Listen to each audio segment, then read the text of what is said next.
Meus amados irmãos, saudamos a todos com a paz do Senhor. Eu quero ler Romanos 11:33.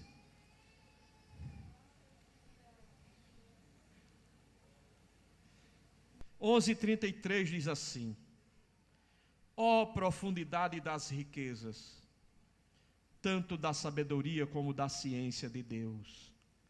Quão insondáveis são os seus juízos e quão inescrutáveis os seus caminhos. Pois quem jamais conheceu a mente do Senhor, ou quem se fez seu conselheiro? Ou quem lhe deu primeiro a ele para que lhe seja recompensado? Porque dele, e por ele, e para ele, são todas as coisas. Glória, pois, a ele eternamente. Amém. Glória a Jesus. Glória a Jesus. Olha, irmãos,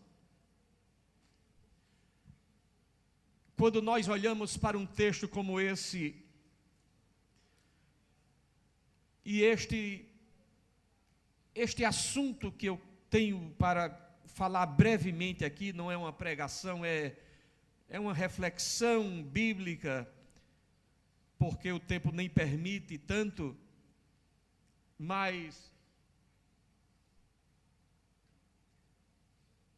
eu estava ontem em São Paulo, olhando para o pastor José Wellington, 85 anos.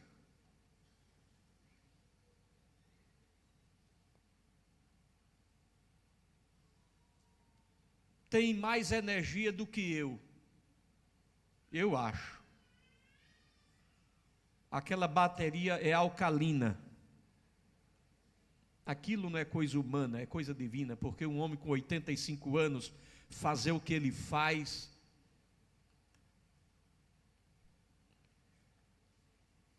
e me veio ao coração a vida dele, me inspira.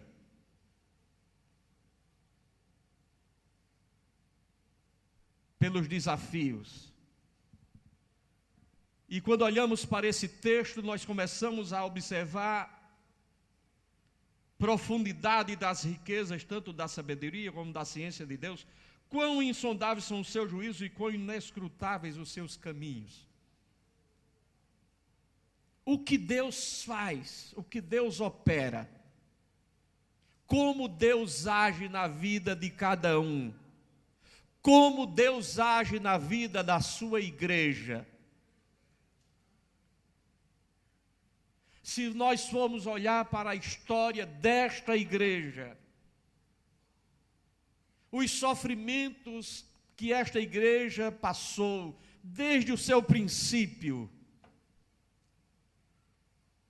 para estarmos aqui hoje, numa cidade que leva o nome de Abreu e Lima, e o mundo conhece Abreu e Lima pensando que é uma coisa tão grande, e aqui só tem grande a igreja.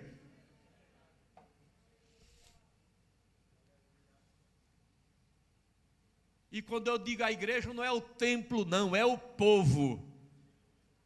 É o povo. Porque o templo não cabe o povo. Mas, assim como Moisés, nós somos levados por caminhos que nem todo mundo compreende e entende. Quando eu me lembrando do pastor Isaac, que talvez olhava para mim, e ele como homem, ele não era Deus, ele tinha a sua humanidade também, e ele na sua humanidade olhava para mim e pensava, esse menino tem chamada para a missão, e eu não tinha chamada para a missão. Eu tinha convicção que não tinha chamada para a missão. A minha convicção era outra. Ainda novo, como qualquer um de vocês, jovens que estão aqui no meio do povo,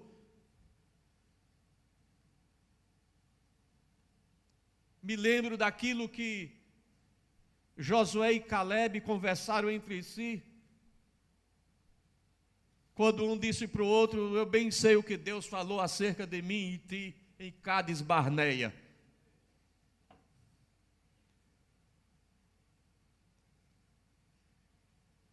Talvez eu já tenha mostrado aqui um papelzinho que Deus me falou, eu ainda era solteiro. Papelzinho pequenininho assim, poucas linhas. E eu já disse: se Deus nunca mais quiser falar em profecia, não precisa mais não. Porque o que Ele me falou naquele dia, naquela manhã, na minha angústia, no meu sofrimento, e eu escrevi no papel, e de vez em quando eu tiro da carteira, leio de novo. Se Deus nunca mais quiser falar comigo, aquilo que Ele me disse naquele dia, eu era jovem, tinha acho que uns 18 anos talvez, aquilo ali já me serve para a minha vida toda. Além do que eu tenho a palavra de Deus na minha mão. Não estou menosprezando a profecia, não estou menosprezando uma mensagem profética. Eu estou dizendo que o que Deus me falou é suficiente. Eu não preciso que Ele me fale todo dia a mesma coisa, porque Ele, quando me fala uma vez, para mim me basta, porque eu sei que quando Deus fala, Deus cumpre. Não precisa ficar toda hora: eu vou fazer, viu? Eu vou fazer, viu? Não, quando Ele diz que eu vou fazer, Ele faz, e não tem que desmanche aquilo que Deus faz.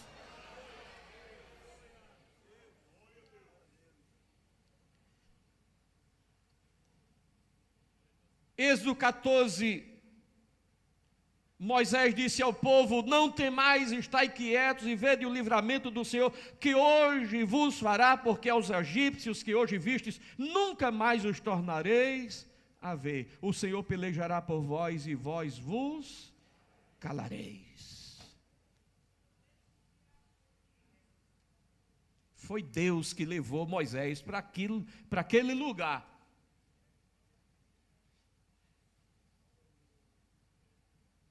Do ponto de vista da lógica humana, e olhe, uma vez teve um homem, não está aqui mais entre nós, ele saiu porque o ímpio não permanece na congregação do justo. Uma vez este homem, obreiro, chegou para mim, quase que como que tirando onda. A igreja passando por dificuldade, isso, aquilo, outro. E ele disse: não, porque eu sei administrar, porque não sei o quê, e porque não sei o que lá, e se gabando que não sei o quê, não sei o quê, não sei o quê, e papapá, e tal, e eu calado. É verdade, é verdade.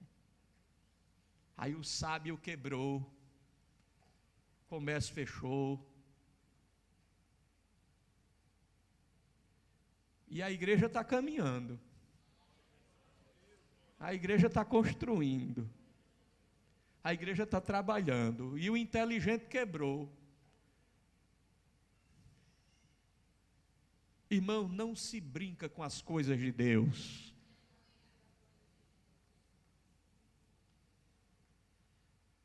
Há coisas que são lógicas. Há coisas que do ponto de vista humano você pode fazer uma análise e dizer assim: se for assim é bem, se for assim é bem. E a maior loucura do mundo era Moisés ir para frente do Mar Vermelho. Mas quem mandou? Deus. Será que Moisés não conhecia o Egito e sabia que ali não tinha por onde passar? Sabia ou não sabia? Mas quem mandou ir para lá? Deus.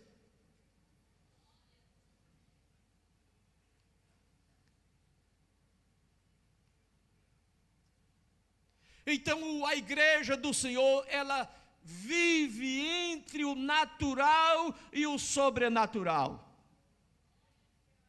Vive entre a aparente sabedoria humana e a loucura de Deus, que é mais sábia do que a sabedoria humana.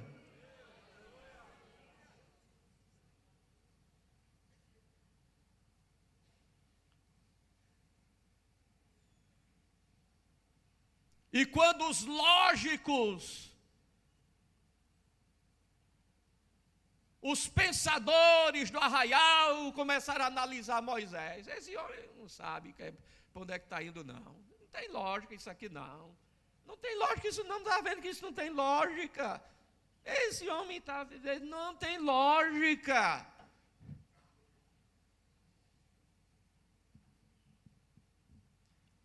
Êxodo 16 diz que partindo de Elim, toda a congregação dos filhos de Israel veio ao deserto de Sim, que está entre Elim e Sinai, aos 15 dias do mês segundo, depois de sua saída da terra do Egito, e toda a congregação. Olha, irmão, está dizendo o quê?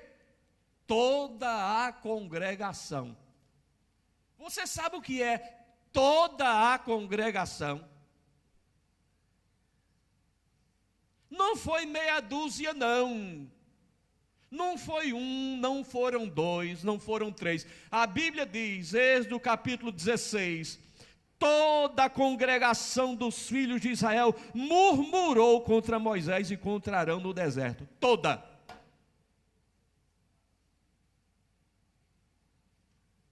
Agora, quem mandou Moisés ir para ali? Mas a Bíblia diz que toda a congregação.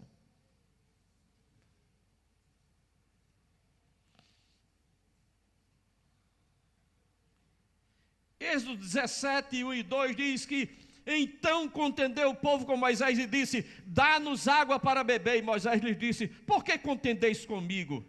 Por que tentais ao Senhor? A maior dificuldade daquele que está à frente de uma obra na direção do Senhor é que às vezes algumas pessoas têm uma visão parcial.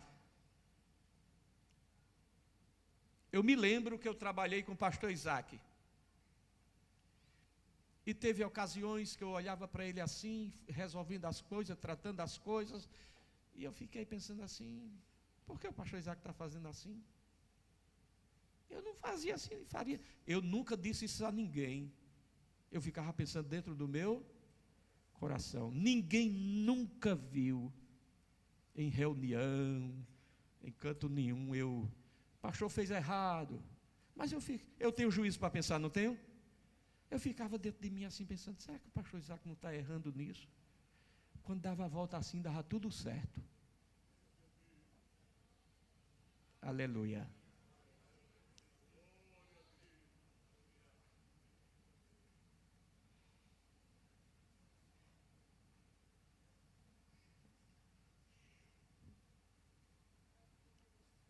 Isso faz parte da vida da igreja.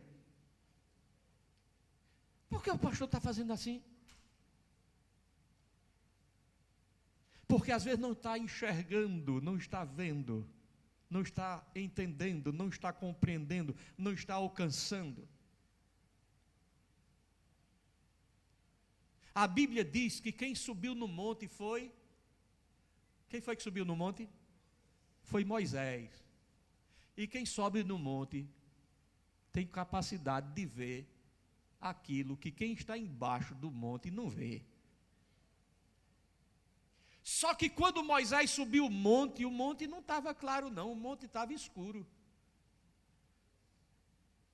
A Bíblia diz que uma nuvem espessa, escura, desceu sobre o monte.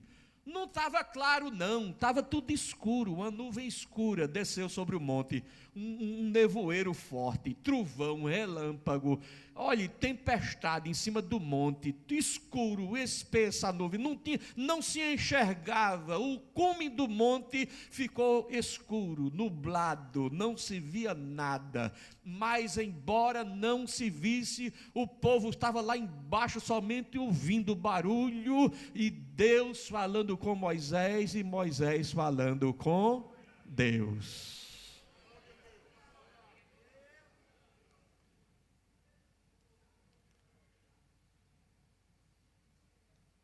Eu me lembro que quando eu estava fazendo a pós-graduação em psicanálise, tem um livro que diz mais ou menos assim: Está escuro, mas não deixe de cantar.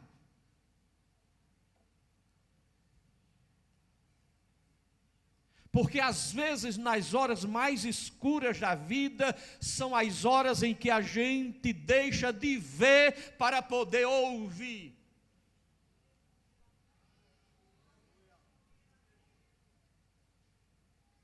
Porque só quem sabe o que é audição é quem não enxerga.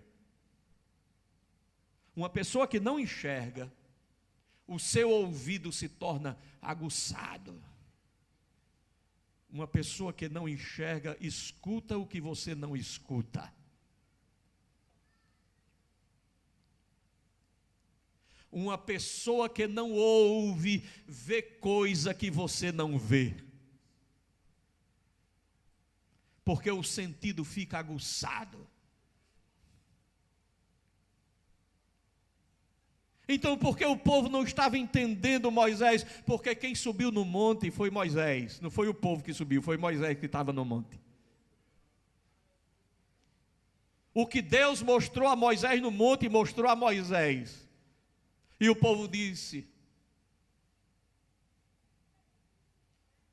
Êxodo 19, 9, e disse o Senhor a Moisés, eis que eu virei a ti numa nuvem espessa, para que o povo ouça, falando eu contigo, e para que também te creiam eternamente, porque Moisés tinha anunciado as palavras do seu povo ao Senhor.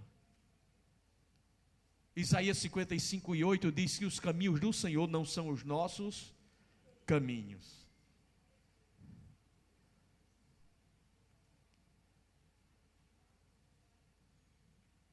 Eu quero dizer para você, igreja do Senhor, se sinta feliz, se sinta uma igreja honrada por Deus.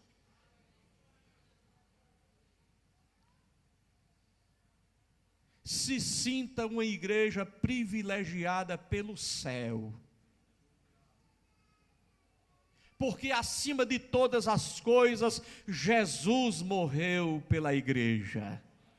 Jesus morreu por nós. Jesus nos deu direitos que pertenciam a Ele.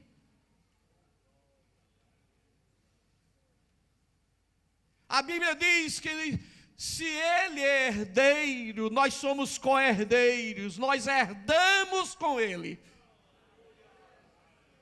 Herdeiros de Deus e co-herdeiros com Cristo, se é certo que com Ele padecemos, para que também com Ele sejamos glorificados.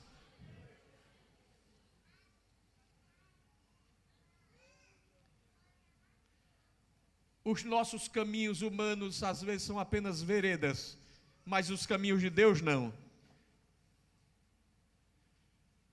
Talvez você está aqui dentro hoje desta casa, ou você que me vê através da internet e fica imaginando tão pouco acerca de você mesmo, tão pequeno acerca de você mesma. E quando eu digo isso, não fique imaginando que é porque você vai para um palanque, para um palco, para um púlpito, para falar para milhares de pessoas. Não, Deus tem coisas extraordinárias que são aparentemente pequenas, mas são extraordinariamente pequenas, realizadas de maneiras grandiosas. Nenhum propósito de Deus para a vida do ser humano é pequeno. Todo propósito de Deus para o homem e para a mulher é grande. Aos olhos de alguém parece não ser nada, mas se você cumprir o propósito de Deus para a sua vida, você estará fazendo uma grande obra para o Senhor. Talvez você diga, mas pastor, olhe, o senhor não sabe, eu estou no meio da multidão, ninguém me vê, ninguém olha para mim, mas você é uma mãe, e como mãe, você está cumprindo um grande propósito, criar seu filho para Deus, criar sua família para levar para o céu, é o maior propósito que você pode fazer para Deus. Quando nós olhamos para a Bíblia, nós vemos um homem construindo uma arca. E através daquela arca que construiu durante tantos anos, apenas para levar os animais e a sua família. Se você chegar no céu com a sua família, irmão, você fez uma grande obra para Deus. Aleluia, aleluia, aleluia.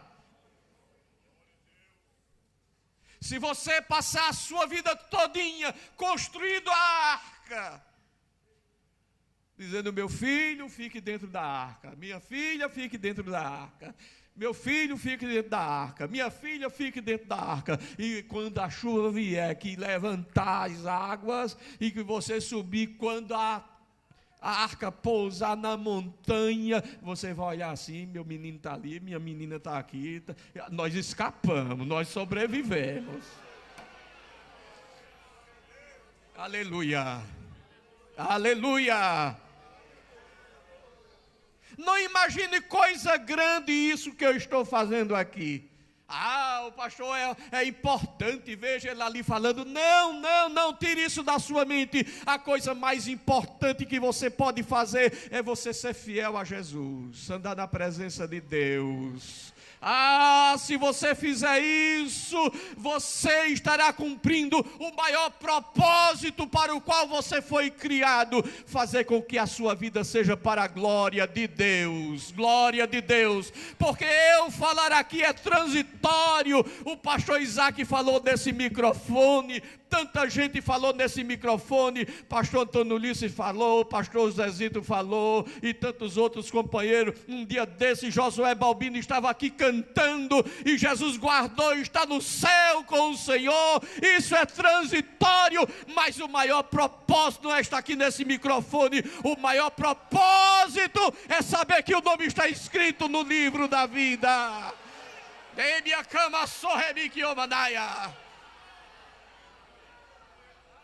Esse é o teu maior propósito. Meu amigo Evandro Lopes, toma. Um dia desse estava aqui animado. E a gente fica pensando: Deus errou levar um homem tão jovem. Mas Deus nunca erra. Aleluia. Deus nunca erra.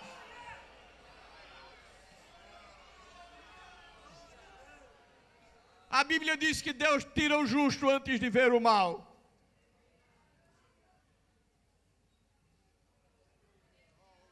Ele cumpriu o propósito. Partiu para o Senhor com o microfone na mão. Que coisa gloriosa. Morreu cumprindo o propósito de Deus na sua vida. Aleluia.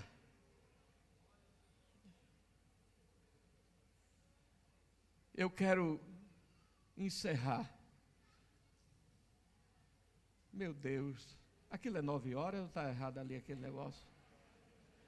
Ô irmão Luiz Pereira, meu amigo, o senhor que conserta esse relógio, aperta o parafuso para ele não rodar tão ligeiro. Fique em pé, meu filho, fique. É esse homem aí que bota azeite nesse relógio, mas eu acho que ele está botando azeite demais. Faz mais de 30 anos que o senhor bota azeite nesse relógio, meu filho. Eu acho que o senhor está botando muito, diminua. Muito obrigado. Meus irmãos, eu quero concluir, mas me suporte hoje, faz tempo que eu não falo aqui. E eu vim com vontade.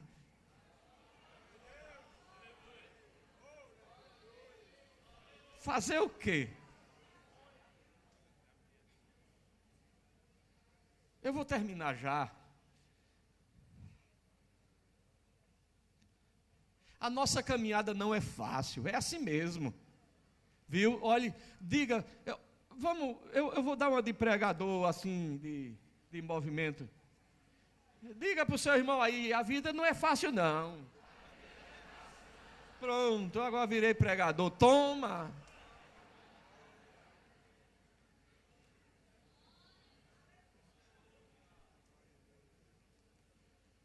O Deus que leva a gente para frente do mar, Ele leva porque Ele tem capacidade de abrir o mar.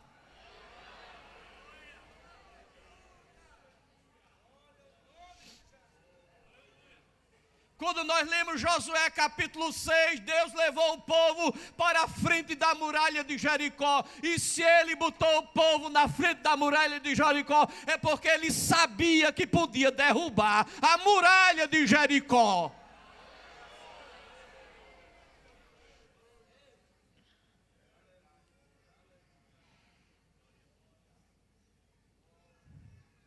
Quando vamos para Juízes capítulo 7, encontramos lá Gedeão se tremendo. Aí Deus diz a ele: se tu está com medo, leva teu servo por ar. Aí lá vai o chamado por Deus, Gedeão, com um menino do lado, um jovem. Gedeão se tremendo de medo, e o menino com mais fé do que Gedeão. Deus está com a gente, não está, Gedeão? Deus está com a gente, Deus está com a gente.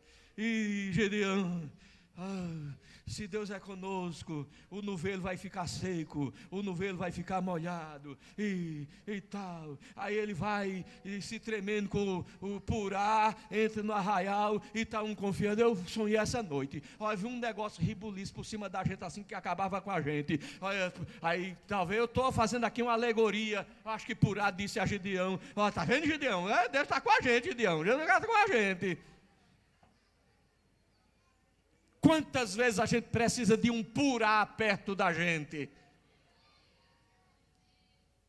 Às vezes o povo olha para nós como alguém tão grande, mas a gente precisa de alguém que nos dê um abraço e diga: nós estamos orando, nós estamos orando, nós estamos orando. Quem está orando aqui? Quem está orando? Nós estamos orando.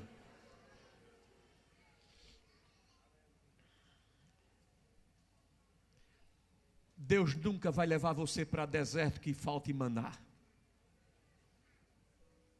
Deus nunca vai levar você para deserto que água amarga não fique doce, nem rocha se rompa para dar água para você beber. Os caminhos do Senhor são excelentes, são altos.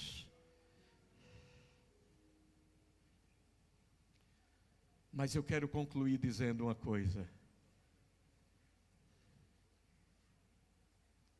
Deus nunca vai deixar você na caverna. Quando você se sentir fragilizado. Sabe por quê? Porque você é gente. E a Bíblia diz que Elias era um homem sujeito às mesmas paixões que nós.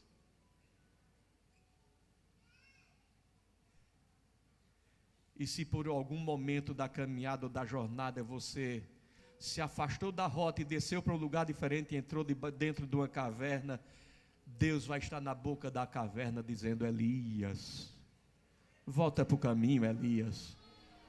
Volta para o caminho, Elias. Não é esse o caminho, não é esse o caminho. Volta para o caminho, volta para o caminho. Volta para o caminho, volta para o caminho.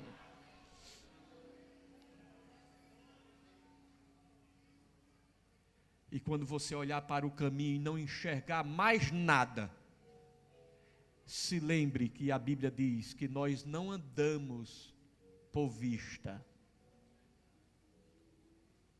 andamos por fé. E aqui é uma contradição, um paradoxo,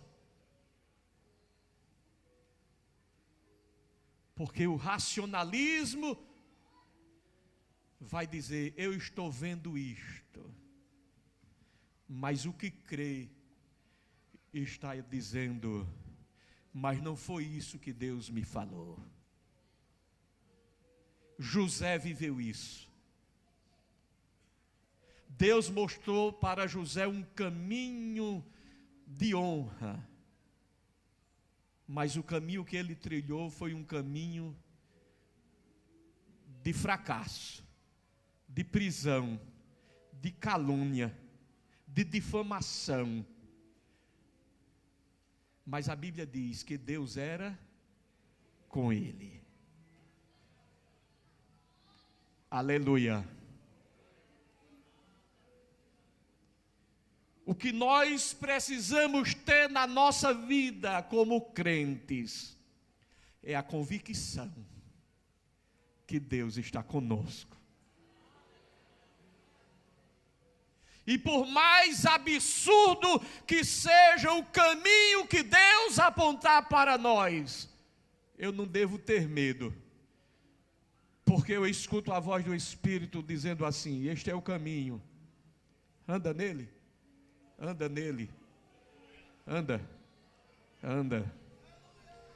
nele, anda nele. E é o que eu vejo hoje em relação à igreja do Senhor Jesus em Abreu e Lima. Uma igreja num lugar carente, uma cidade pequena. Nós não temos milionários na igreja.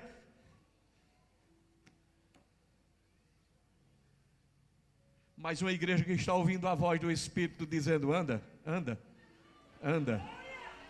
Anda, anda, anda. E nós estamos fazendo a nossa parte. Aleluia. Podemos ouvir a voz do Senhor dizendo: eu irei adiante de ti e endireitarei o caminho torto, quebrarei as portas de bronze, despedaçarei os ferrolhos de ferro. E o tesouro, olha o tesouro, olha o tesouro, aleluia, aleluia, convicção, convicção num Deus que do seu bom tesouro vai mandar, Ele vai mandar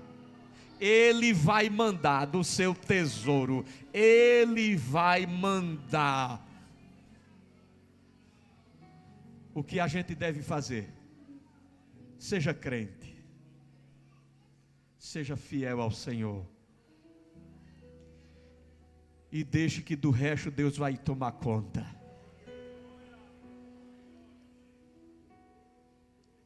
Chegue em casa, chame sua esposa, seus filhos, ore ao Senhor e diga: Deus,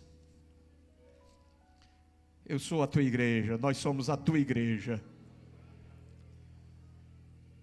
Meus irmãos, eu tenho da parte do Espírito de Deus. Quem tiver ouvido para ouvir, ouça. Minha cama, sorre minha camácia. Aleluia.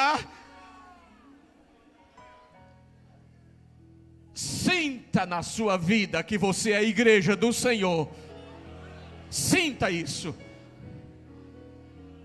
Você não faz parte de associação. Isso aqui não é associação, não, isso aqui é igreja. É povo que se chama pelo nome do Senhor.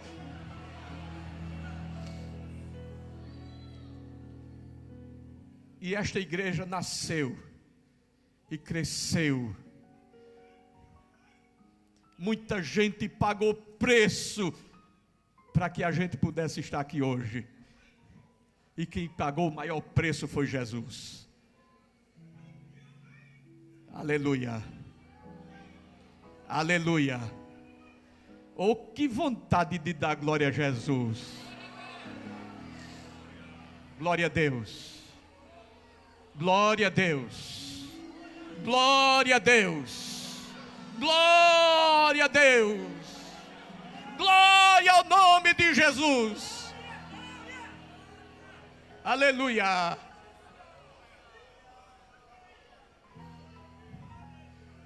Aleluia. Se sinta parte fundamental como igreja. Eu disse para aqueles irmãos lá, nós somos um país carente, necessitado, tem desemprego, tem doença, tem esgoto correndo na rua, olha, tem gente comendo coisa da rua do lixo, o Brasil está sofrendo, mas tem uma igreja no Brasil que não está dando do que sobra, está dando tudo o que tem, para que vocês aqui que são ricos na Europa, possam ouvir a verdade do Evangelho.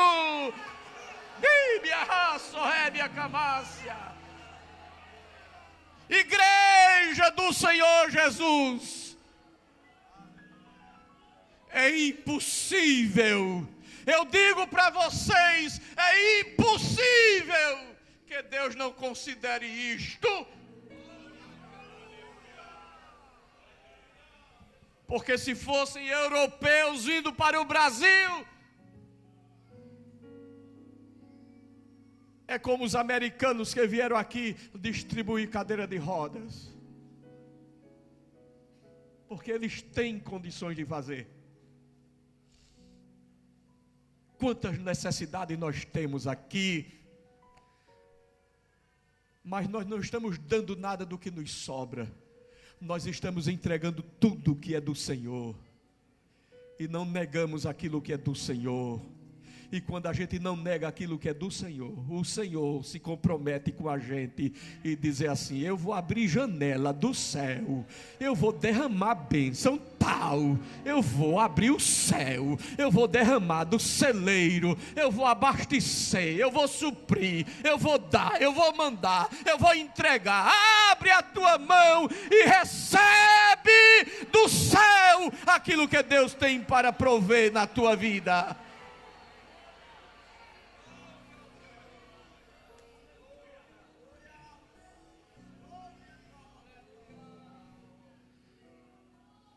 Porque é o bichinho de Jacó. Você está lembrado quando Jacó se apresentou a Faraó? Está lembrado do encontro de Jacó com Faraó? Faraó rico, todos os tesouros, o maior império, o Egito. Olha, Faraó.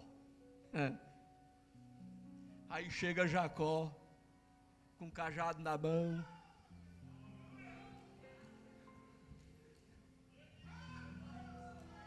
e diz para Faraó assim: o Senhor te abençoe. Faraó tinha tudo, mas não tinha a bênção. Quem tem a bênção é Jacó. A Europa pode ter tudo, mas não tem o que você tem. Você pode não ter o que o povo na Europa tem, e muita gente que tem na Europa não se conforma com o que tem, ainda pula do prédio embaixo para se matar, porque perde o sentido da vida, porque as coisas não dão sentido à vida, o que dá sentido à vida é Deus.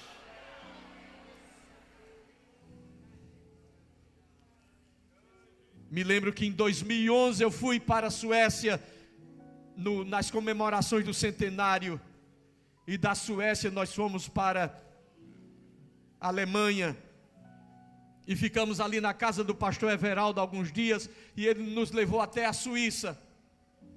É tudo pertinho, e ele levou a gente de carro, a gente foi na Suíça, e quando nós chegamos lá no hotel para nos hospedar, quando estava fazendo o check-in, escutamos aquele barulho, bah!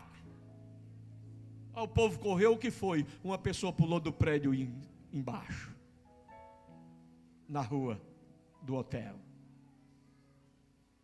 Aí a Bíblia diz assim: de que adianta o homem ganhar o mundo inteiro e perder a sua alma.